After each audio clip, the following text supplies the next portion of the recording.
Okay. All right.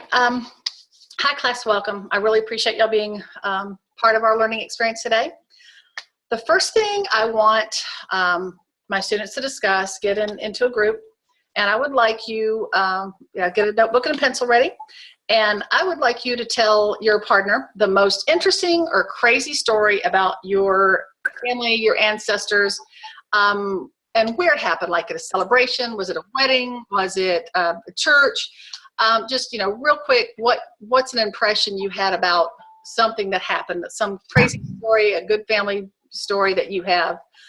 Just take a couple minutes, and Crystal, if you'll share with Lauren, and then Lauren, if you'll share with Crystal.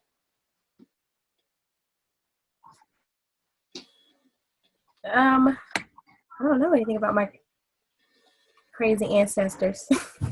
Well, even just a family, like your parents, your grandparents. Oh gosh, I could go all day about my parents. They are one of a kind. Okay. I love them. I have a stepmom and a dad, and I have yes, that's it. And my biological mom, and they are very interesting when you get together. When you get them all together. Okay. What's interesting about it?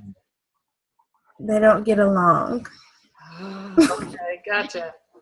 So you might see like glasses flying, or you just have to keep them at the end of the room. My dad and his wife, she's Latina, and she has a lot of flavor. Of course, my mom, she's Black, and she has a lot of flavor. And so, when you get a Latina and a Black girl together and they have one common interest, there's a lot of pettiness going on sometimes. And it's a sight to see. Sometimes I just sit there and I'm like, Lord Jesus, please don't let nothing break, and don't let my children see. But they also have great qualities too. My Latina mom is very creative, and she can always give you great advice. Okay. My mom, she's good for advice too, and she tells you to pray, and they both have great personalities. Awesome. Is there, by any wild chance, a song that you remember from last time you were there, or a song that you hear and go, that makes me think of my family? And I mean, anything come to mind? If not, that's cool too, but just, okay.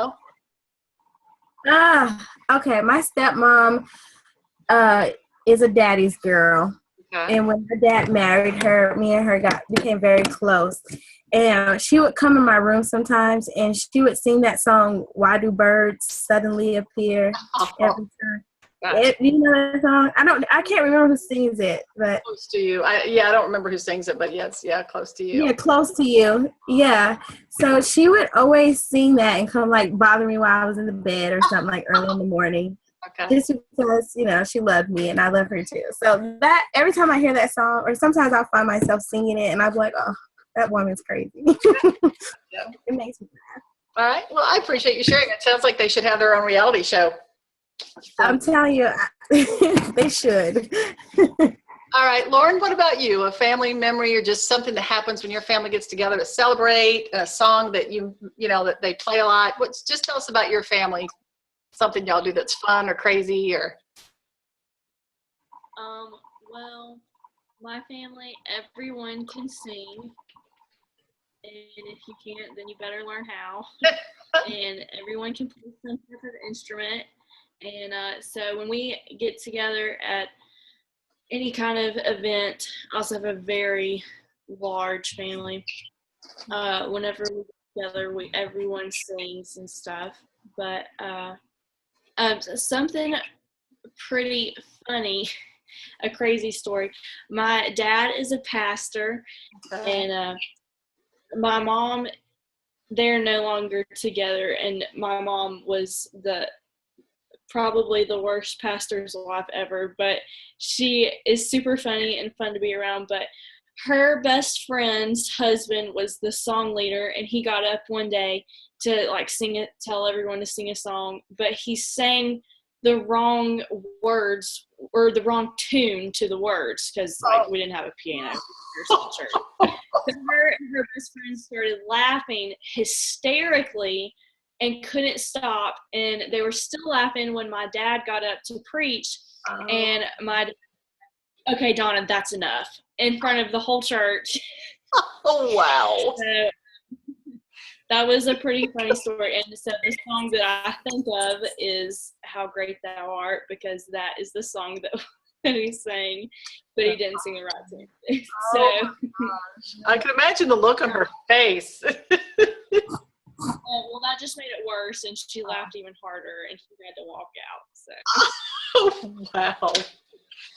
That's fun stories. I'd actually just almost rather spend a class listening to stories instead of, delving into the lesson. I kind of enjoyed that. Thank y'all both for sharing. That was a lot more fun than I anticipated. I look forward to this, with more students can share. That's kind of cool. Well, the reason I talked to you about, just traditions of your families, these are the connections of who you are now, but also, again, who was, helping to form you way back. And there are probably still, songs like you said with How Great Thou Art, or Crystal with Close to You, songs that mean something to you. Maybe they're for a specific time, like, obviously your setting, Lauren, was a church setting. And Crystal, yours is in your actual family home. Is that correct? Between, like, I guess, and mutual events. Okay. Most of the time, both sides of my family, like my stepmom, my dad, and my mom, get together only something mutual involving me or my children. Gotcha. But a family celebration. So a family get together, and with Lauren is at a church get together. So what we wanted to explore now is how North Carolina peoples have specific songs, traditions, dances, things that have specific meanings for their specific celebrations, be it something like a church service, or a family get together. When we can recognize and analyze the influence of music and traditions in our own lives and the lives of others, and how we can use them to express ourselves and understand others. And we will know that we understand this when you can independently research and identify some basic ways other cultures celebrate holidays and family celebrations with traditional songs, foods, and activities. So the first thing we're going to do, in the classroom, we did discuss, your family traditions. Now, Crystal, can you tell me some things that you know about North Carolina regions and maybe their celebrations and traditions? Anything come to mind? Only thing I think about with North Carolina would be like the Greek festival. Okay. Learning from other classes how much their culture is celebrated in Charlotte, and I'm not really familiar with many other cultures. I know the Catholic and Protestant religions are big here, so I would imagine that there would be a lot of that going on, but I don't really know. Gotcha. How about you, Lauren? What do you think of when you think of North Carolina traditions or Well, this may just be like a mountain thing, but it happened a long time ago, but my family still does it. When someone gets married, or when someone got married a long time ago, they had what they called a chivalry, and that's when a big group of people get together, and like not long after the couple has been married, like all their friends and family like come in the middle of the night to your house, and they bang on pots and pans and play loud music and scream and holler and scare you to death in the middle of the night. Wow. Sometimes they like kidnap either the groom or the bride. Oh my God. So that was like a mountain tradition, and but my family still does it. So. Wow. I was going to ask, so did you get that privilege when you got married too? Pretty interesting. I kind of knew it was going to come, but they did it like a couple weeks after we'd been married, scared us to death in the middle of the night. So. Oh, wow. Okay. Well, that's pretty awesome. It's fun. I mean, I was anticipating, when I was thinking about North Carolina, just from my own perspective, I see about, like bluegrass music, going to the beach, definitely sharing special meals with family, things like celebrating weddings, that sort of thing.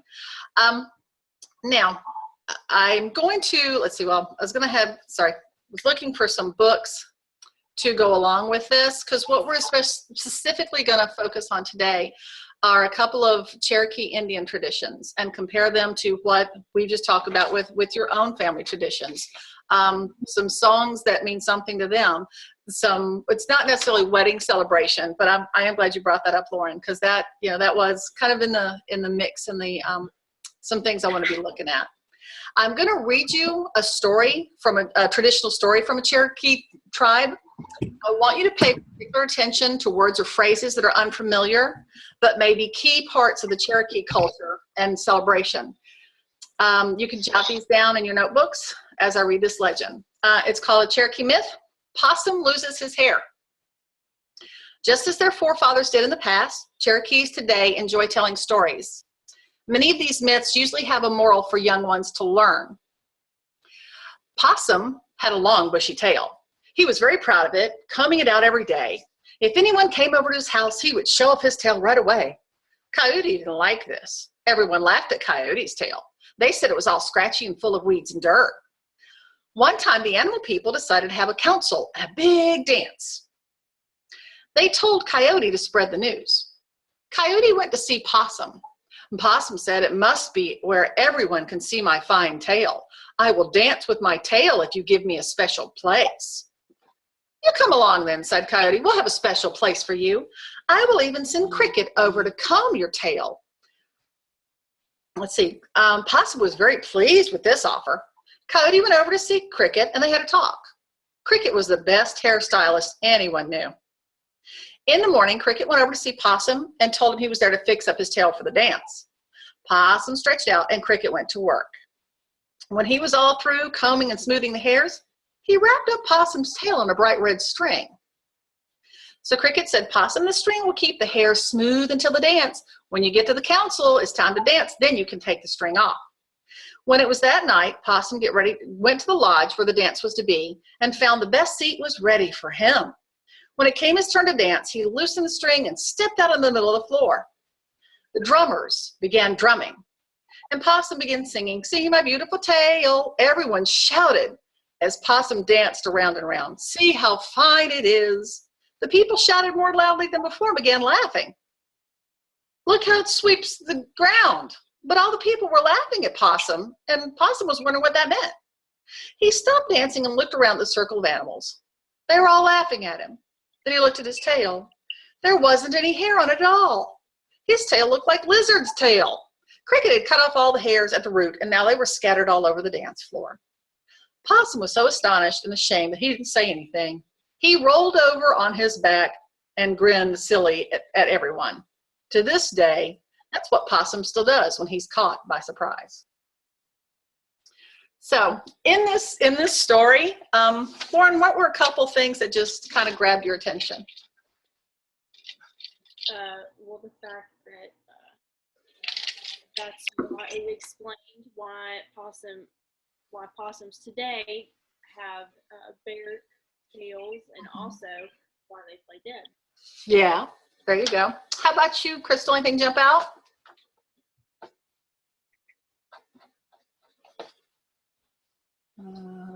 Let's see. I'm not hearing you. You're muted? Okay. Animals like to have fun like us, and they talk to each other.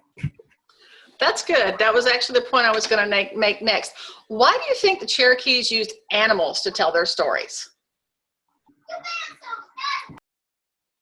Because they're very connected to nature and earth, and I guess they find a lot of truths in animal-like behavior, maybe that they can relate to with human behavior.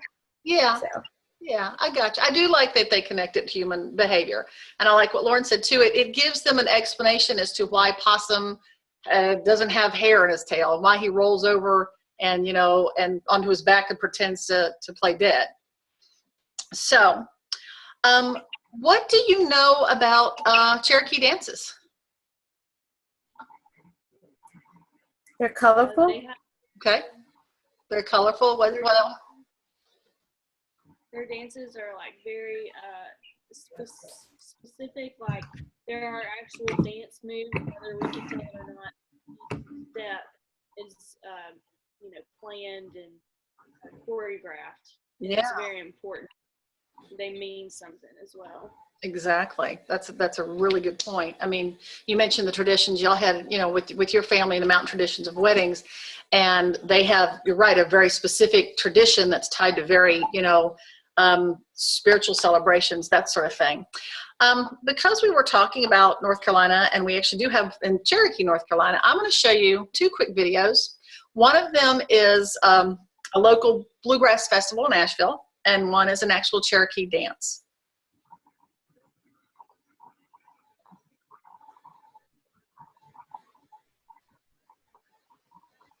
I want you to pay attention to here and see if you hear any similar instruments. If you notice, like Lauren said, if there's anything specific in the dance moves that you can identify, as Crystal mentioned, the colorful clothing.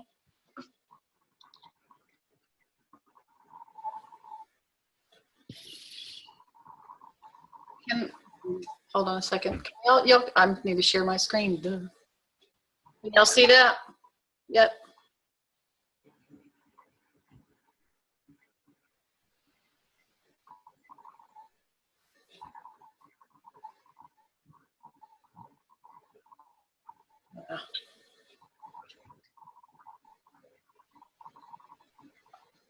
Can y'all see it?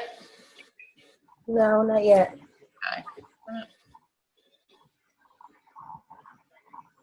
Running really slow for me. It's coming. Okay.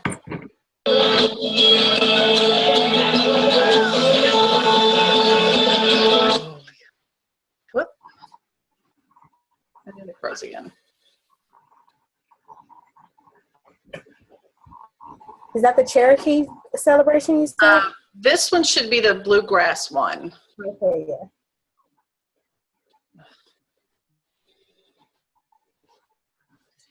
I don't know. Can y'all even at least see the picture because the video seems to be frozen on me? Yeah. Yes. Okay. I'd like, just pull it up to full screen while I'm trying to. Come on.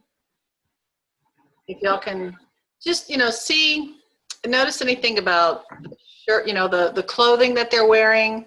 I don't know if you can see the instruments in the background.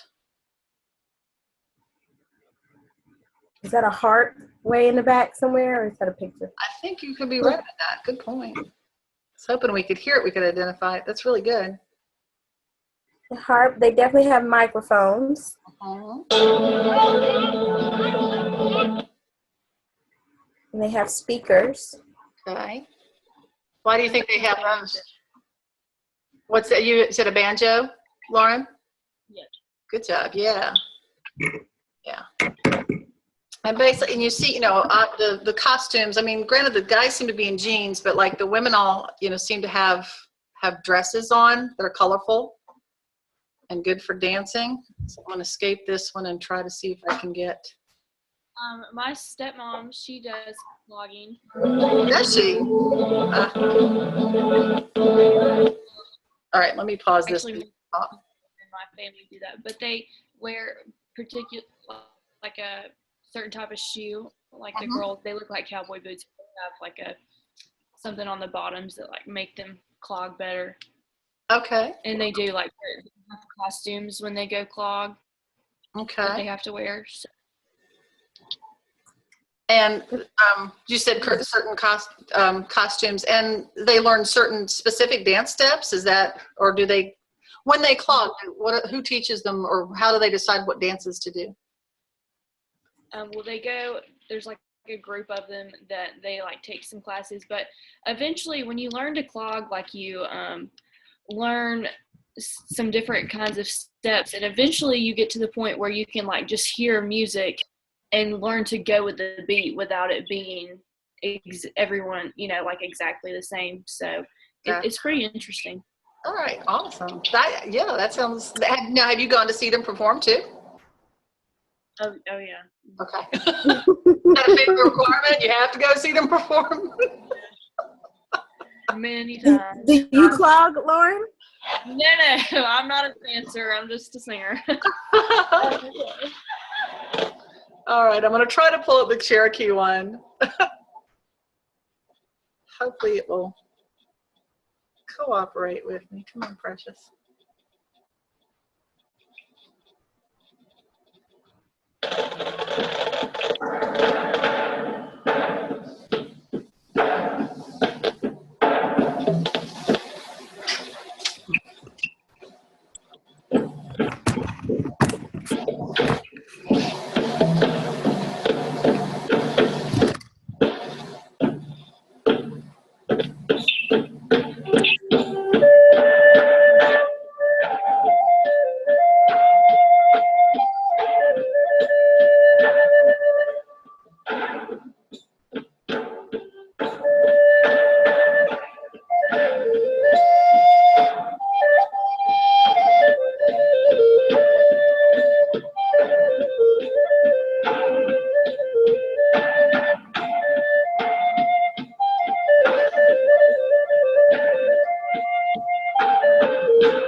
Okay. Wow. All right. Oh, shooting people? No, they had fireworks. I was Oh, I was like, no, I couldn't show that celebration in a fourth grade classroom. No, I would do. Now, we've already discussed a little bit what we've noticed in the way of clothing and instruments. I noticed both videos. They presented dancers in colorful costumes and rehearsed steps, like Lauren even mentioned with the clogging. The music was lively so that the dancers had a steady beat that helped keep the group in rhythm together. I do admit at my church worship service, we have a keyboardist, a drummer, and a guitar to help lead our songs. Dress today in church is a little more casual, but there are some people who have their church clothes for the occasion.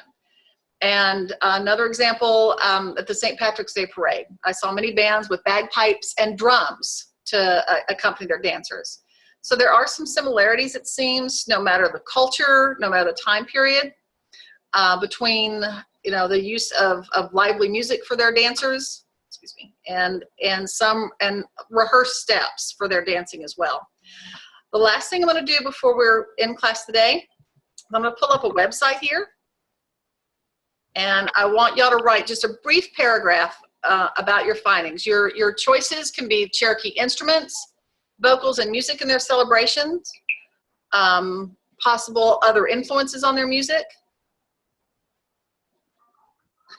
But it's one website with just a few paragraphs, and again, just write a couple sentences, or excuse me, about 3 to 5 sentences. What I want you to do is, when you read the paragraph of your choice, and write it, like I said, write 3 to 5 sentences on your findings, what you found, and then in the last couple, just a sentence or two, I want you to compare what your partner told you about their family celebration or tradition. If there was any relevance, or it's like, no, not really the same thing. I've got a couple there. If y'all can y'all see those on your screen? mm-hmm. Yeah. Now, I would like y'all to have more choices. Yes, I know, thank you. And I'm gonna give you just, oh, hold on, sorry about that.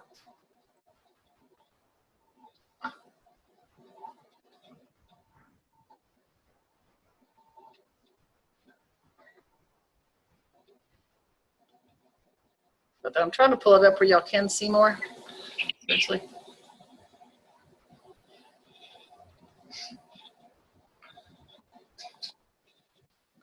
That is not what I needed. My screen is not wanting to cooperate with me today. Actually, the bottom of it.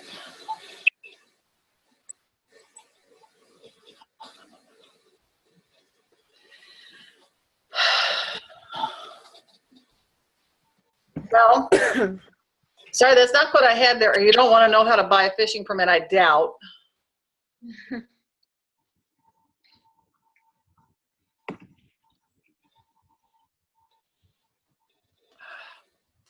All right, if I don't get this back up here in the next couple minutes, I'll just make that your homework. And I will make sure y'all have the link for the research. Because you've already had really good discussions about what you've seen in comparison to the weddings, the music that they use, the dance comparing, you know, the North Carolina cloggers to what the Cherokees have going on. So I'm going to stop talking, give you a couple minutes. I'm not touching it. If y'all can see this, like I said, just 2 or 3 sentences.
All right, about 1 more minute.